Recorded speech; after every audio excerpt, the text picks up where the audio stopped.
जय माता दी दोस्तों, स्वागत है आप सभी का एक बार फिर से। माँ भगवती की कृपा आप और आपके पूरे परिवार पर सदा सर्वदा बनी रहे। दोस्तों, अगर आप अपनी लाइफ में नया कुछ सीखना चाहते हैं तो चैनल को सब्सक्राइब जरूर करिएगा। ओम नमः शिवाय। सावन के पहले सोमवार यहाँ बांधे एक जोड़ा हरी चूड़ी, 24 घंटे में देखें चमत्कार। दोस्तों, सावन का महीना मर्यादा और भक्ति का महीना होता है। सावन के पूरे महीने पर भगवान भोलेनाथ का नियंत्रण होता है। श्रावण मास भोलेनाथ का प्रिय महीना है, इसीलिए इस मास में पूजा पाठ करके आप भगवान भोलेनाथ को अतिशीघ्र प्रसन्न कर सकते हैं। वैसे भी भोलेनाथ औघड़दानी हैं। अपने भक्तों के मात्र एक लोटे जल से ही वो उनकी सभी मनोकामनाएं पूरी कर देते हैं। इस संबंध में पौराणिक कथाएं और धार्मिक मान्यताएं भी हैं। भोलेनाथ के भक्त किसी और महीने में संयम या नियम का पालन करें या न करें, लेकिन श्रावण मास में संयम और नियम का पालन जरूर करते हैं। दोस्तों, आज का वीडियो बहुत खास है, आप अंत तक अवश्य देखें।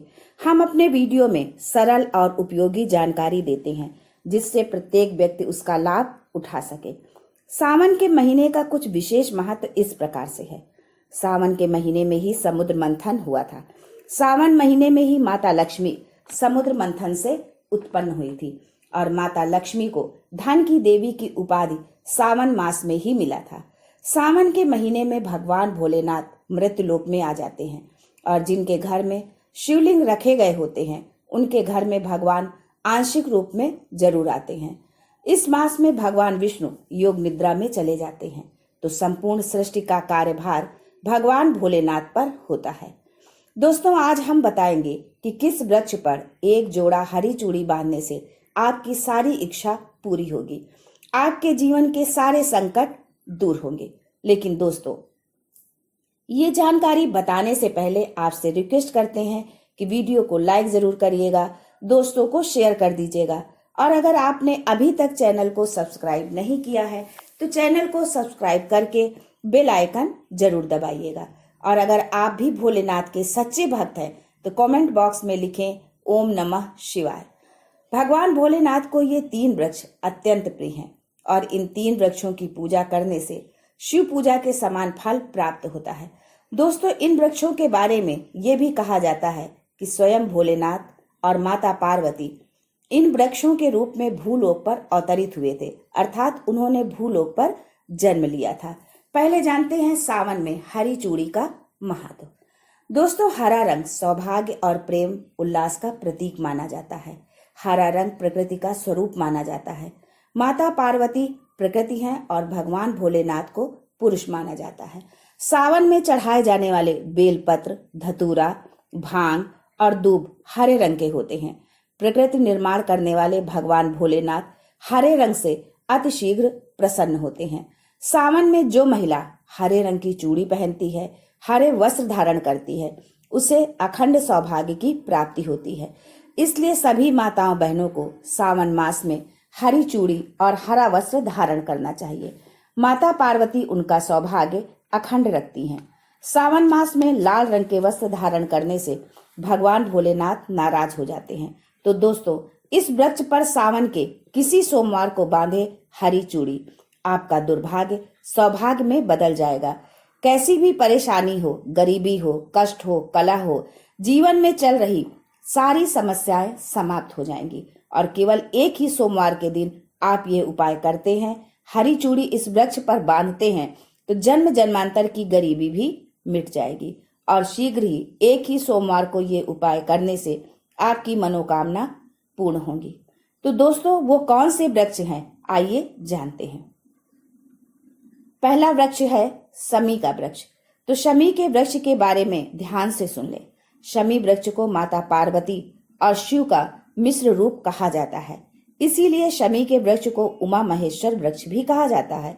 पूरे सावन भर शमी वृक्ष पर माता पार्वती और भोलेनाथ का वास माना जाता है। सावन के महीने में गोधूली बेला पर प्रदोष काल के समय, यानी जब न दिन हो न रात हो, यानी संध्या काल के समय इस वृक्ष को छूने मात्र से कष्ट दूर हो जाते हैं।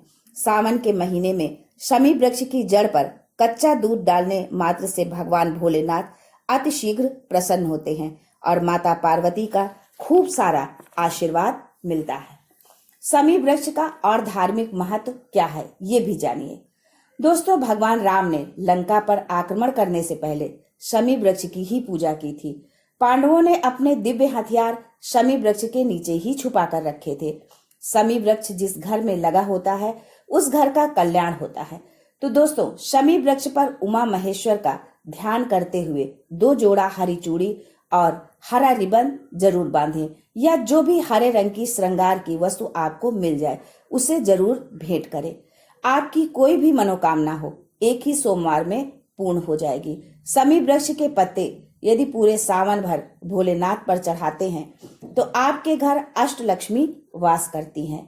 आपके घर में कितनी भी दरिद्रता हो, आपके घर में कैसी भी परेशानी हो, परेशानी समाप्त हो जाती है और पूर्ण रूप से आपके घर में आकर भौतिक सुख निवास करने लगते हैं। दूसरा वृक्ष है धतूरे का वृक्ष।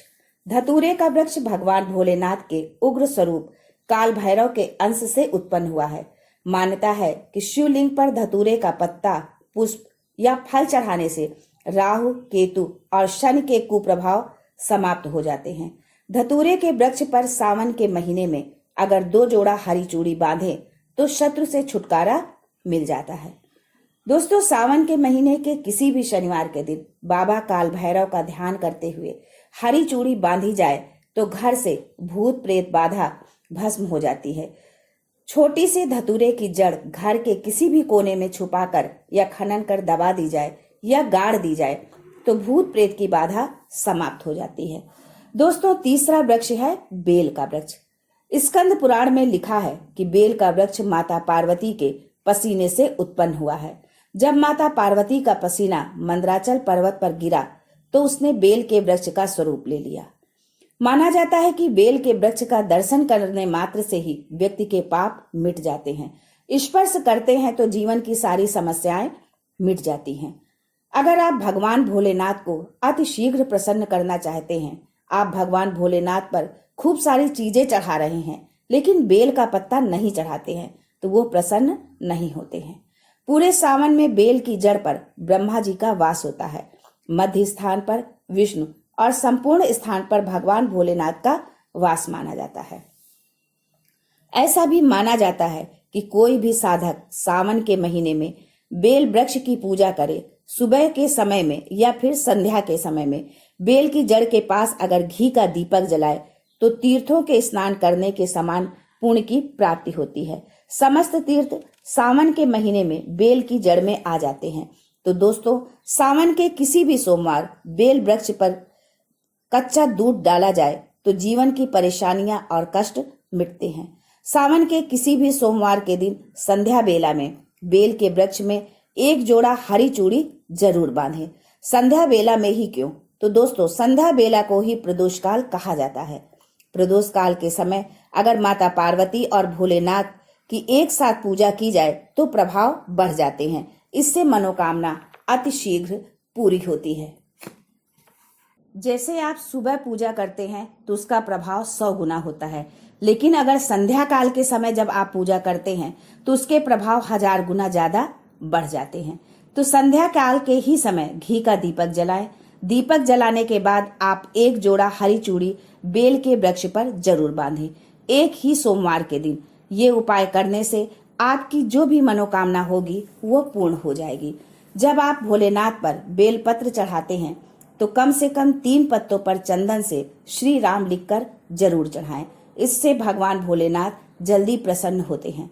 तो दोस्तों, सावन के किसी भी सोमवार को इन 3 वृक्षों में से किसी भी वृक्ष पर हरी चूड़ी जरूर बांधें। आपकी मनोकामना पूर्ण होगी। कमेंट बॉक्स में ओम नमः शिवाय लिखना ना भूलें। ऐसे ही धार्मिक एवं लाभप्रद जानकारी पाने के लिए चैनल को सब्सक्राइब करना ना भूलें। आज के लिए बस इतना ही। मिलते हैं अगले वीडियो में। तब तक के लिए good bye and thanks for watching my video.